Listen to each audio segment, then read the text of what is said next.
এখন সময় রাত 1:15। আমার চোখে ঘুম নাই। ডিপ্রেশনে আমি আক্রান্ত। এটা কোনো শারীরিক রোগ না, মানসিক রোগ। আমি আমার ক্যারিয়ার নিয়ে খুব চিন্তিত। কি করব জীবনে? বয়স তো পার হয়ে যাচ্ছে, আর কতদিন বাঁচব? কিন্তু নিজের ক্যারিয়ার এখনো কিছুই করতে পারিনি।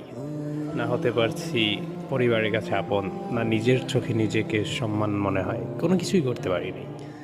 কি করব জীবনে আমি জানি না।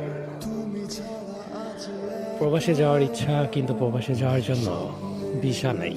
ভিসা যদি দিতে চাই অনেকেই, কিন্তু বিশ্বাস তো কোনো মানুষ নেই।